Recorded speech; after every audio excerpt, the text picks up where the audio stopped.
Today, I want to talk to you about frogs. What a great way to start a sermon. Now, just bear with me for a second. I remember in high school hearing about a science experiment that had to do with frogs and a boiling pot of water. Now, the experiment stated that if you tossed a frog into a pot of boiling water, the frog would immediately feel the immense heat from the water and jump out due to discomfort. But if you were to take the same frog and put it in a pot of cool water and slowly start to increase the heat, the frog would stay in the water and be boiled alive. This is because the change of heat was so gradual that the frog wouldn't even notice the temperature increasing before it was too late. Now, other than the fact that this experiment just sounds like sadistic torture to animals, there was another problem. This is actually a myth. Truth is, no matter how slowly you heat up the water, the frog will always jump out, usually at around 25 degrees Celsius. Now, with that in mind, it seems that frogs are able to detect dangerous situations better than humans can. What do I mean? Well, today, all around the world, marriages will be broken because of unfaithful spouses. All around the world today, there are people struggling with addictions to substances like drugs and alcohol. All around the world, there are people unable to break free from the habit of pornography. How did these people end up here? No one wakes up and thinks, I feel like having an affair that will ruin my marriage today. No one wakes up and thinks, you know what would be great if I fell into substance abuse. These life-shattering moral failures don't happen overnight. But like a frog sitting in a pot of water, people often fail to sense the heat rising. They fail to see the danger until it's too late. And maybe that's you today. Maybe you feel like it's too late. Maybe you feel stuck. Maybe you find yourself falling into temptation time and time again and you're sick of it. Maybe you feel like Paul in Romans 7 where he says, "For I don't understand my own actions, for I do not do the thing that I want, but I do the very thing that I hate." I've been there. In fact, I find myself there more times than I'd like to admit. And that's what sin is like. It overpromises and underdelivers. You find yourself unable to resist, only to reap the consequences later. Now, we see this exact situation play out in the book of Proverbs. We're in a series right now looking through the book of Proverbs called Ancient Tweets. We're looking at bite-sized wisdom that we can apply to our life today. And in the passage we're about to read, a father is giving his son a warning in the form of a parable. And it's all in an effort to help the son resist what he calls the adulterous woman. Now, the adulterous woman is just a metaphor. It's a metaphor for sin and temptation in our lives. Anything that tempts us. The adulterous woman could represent a bunch of different temptations. But let's read together what it says in Proverbs chapter 7. It says this, "For at the window of my house I have looked through my lattice, and I have seen among the simple, I have perceived among the youths a young man lacking sense, passing along the street near her corner, taking the road to her house in the twilight, in the evening, at the time of night and darkness. And behold, the woman comes to meet him dressed as a prostitute, wily of heart. She is loud and wayward. Her feet do not stay at home. Now in the street, now in the market, and at every corner she lies in wait. She seizes him and kisses him, and with a bold face she says to him, I had to offer sacrifices, and today I've paid my vows. So I have come to meet you, to seek you eagerly, and I have found you. I've spread my couch with coverings, colored linens from Egyptian linen. I've perfumed my bed with myrrh, aloes, and cinnamon. Come, let us take our fill of love till morning. Let us delight ourselves with love. For my husband, he is not at home. He has gone on a long journey. He took a bag of money with him, and at full moon he will come home." With much seductive speech, she persuades him. With her smooth talk, she compels him. All at once, he follows her as an ox goes to the slaughter, or as a stag is caught fast till an arrow pierces its liver, as a bird rushes into a snare. He does not know that it will cost him his life. And now, O sons, listen to me and be attentive to the words of my mouth. Let not your heart turn aside to her ways. Do not stray into her paths. For many a victim she has laid low, and all her slain are a mighty throng. Her house is the way to Sheol, going down to the chambers of death. Okay, here we see a perfect example of a man failing to recognize the heat rising, failing to recognize the warning signs, and before long, he falls into temptation, not knowing that, as the author puts it, it will cost him his life. Many of us watching today can relate to this man. We're just going throughout our day, and then the adulterous woman, that thing that tempts us, comes knocking. We don't want to fall into temptation, but we can't help ourselves. It's like our brain stops working for a moment. We know it's wrong. We know we shouldn't, but we just can't help ourselves. It could be anything. It could be lust, overspending, overeating, gossip, comparison, substance abuse, laziness, anger. Whatever it is for you, I want you to identify it right now. What's that thing that tempts you? What's the adulterous woman in your life? Do you have it? So what's the solution? How do we overcome temptation? How do we resist the adulterous woman, whatever that is for you? Now, you might expect that the author of this proverb would say that in your moment of temptation, pray harder, use willpower, rely on God's Spirit, but he doesn't say any of that. In fact, the solution is much simpler. We actually find it if we turn to Proverbs 5, another proverb where the father warns against the adulterous woman. We see him put it very plainly. This is our bite-sized truth to help us overcome temptation today. Proverbs chapter 5, verse 8. Keep your way far from her and do not go near the door of her house. Keep your way far from her and do not go near the door of her house. You see, we tend to look at this temptation as occurring when the adulterous woman approaches the man, when she tries to seduce him. That's when the battle starts. But that's not how the author sees it. For him, he sees the battle as beginning before the man even reaches her house. To the author of this proverb, the best way to resist the temptation is to avoid it altogether. He says, keep your way far from her. Don't go near the door of her house. Now, the author of this proverb seems to suggest that avoiding temptation is not weakness, it's wisdom. Avoiding temptation is not weakness, it's wisdom. And that's our big idea for today. Avoiding temptation is not weakness, it's wisdom. That if you want to resist temptation, the best way to do it is to just avoid it altogether. That placing yourself in tempting situations is not a display of strength, it's actually a display of stupidity. And listen, this hasn't just been proven spiritually, it's actually been proven in psychology as well. I am fascinated with the topic of habits, specifically why some people seem to have really good habits while others seem to have destructive habits. And one of my favorite books on this topic is a book called Atomic Habits by a man named James Clear. He spent years and years researching why some succeed in building good habits and why others fail. And this is what he says. He says this: if you're overweight, a smoker, or an addict, you've been told your entire life that it's because you lack self-control, or maybe even that you're a bad person.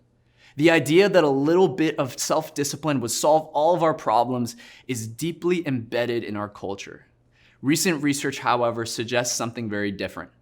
When scientists analyze people who appear to have tremendous self-control, it turns out that those individuals aren't all that different from those who are struggling.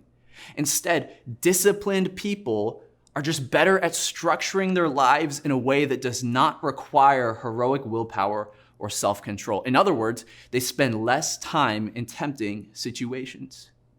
The people with the best self-control are typically the ones who need to use it the least. It's easier to practice self-control when you don't have to use it very often.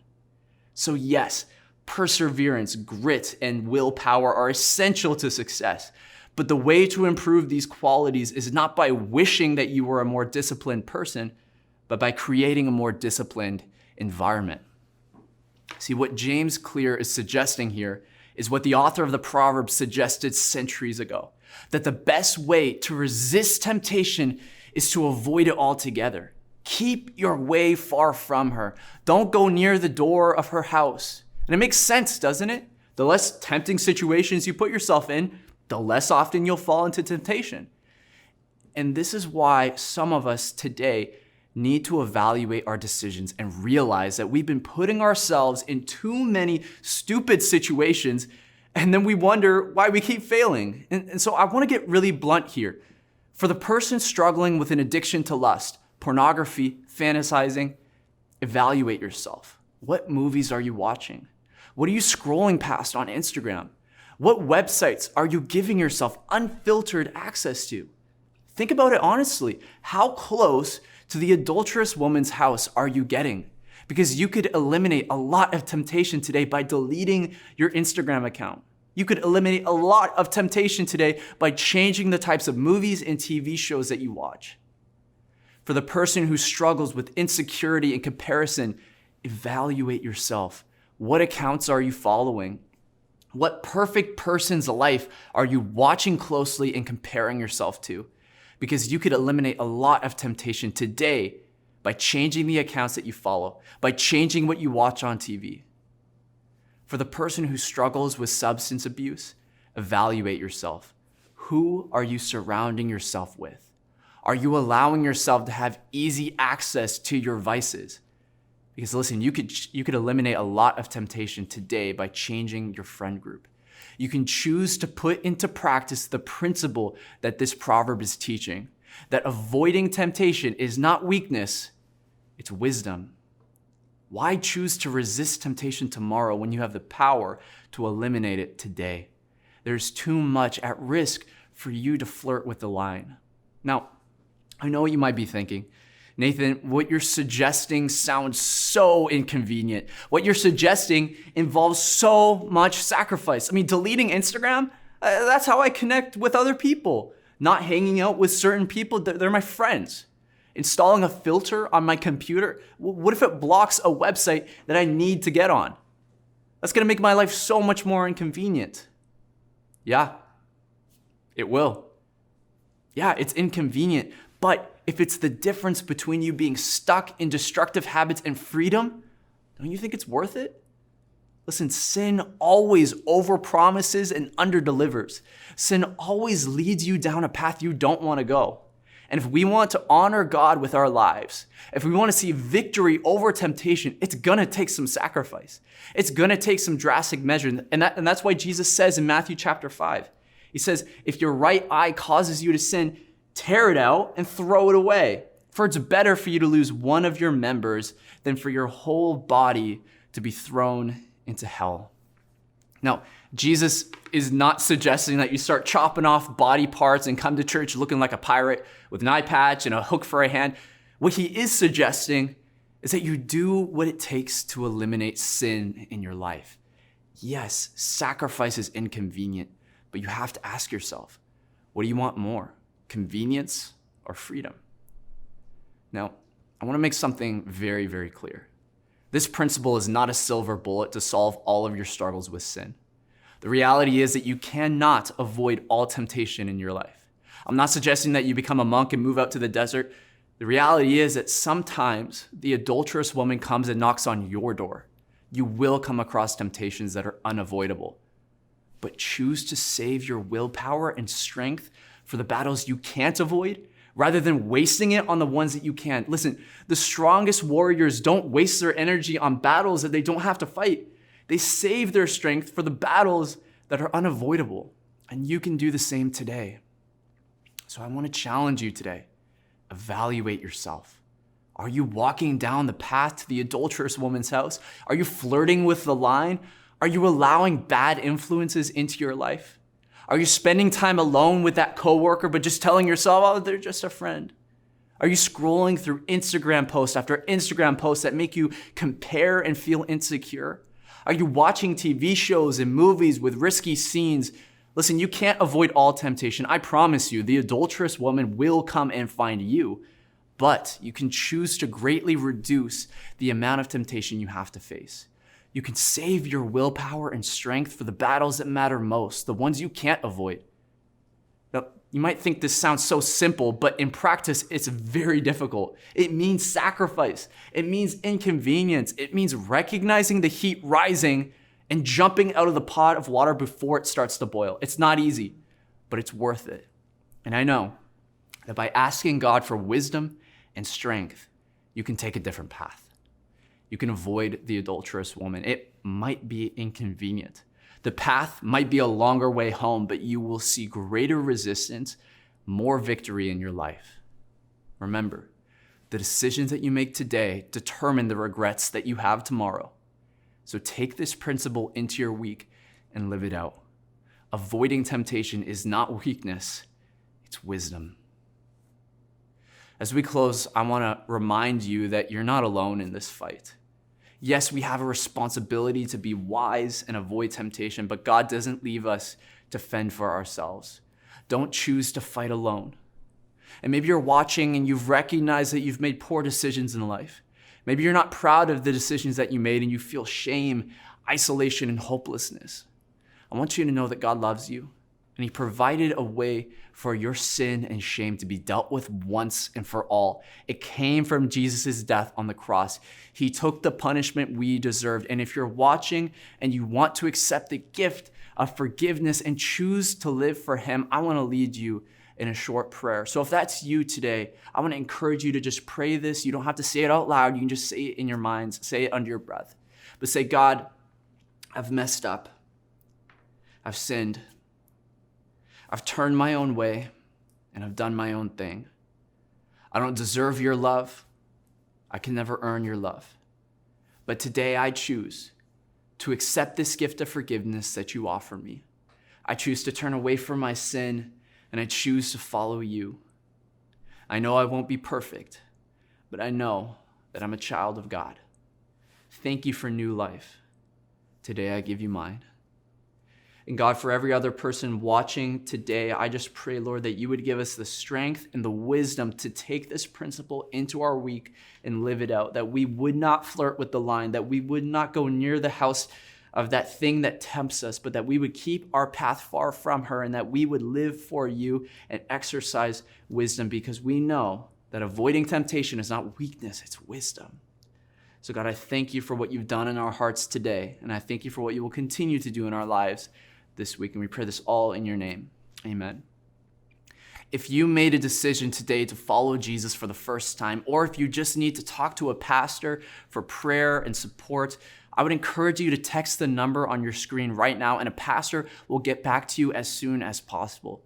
Thank you so much for joining us today. I hope you have an amazing Sunday.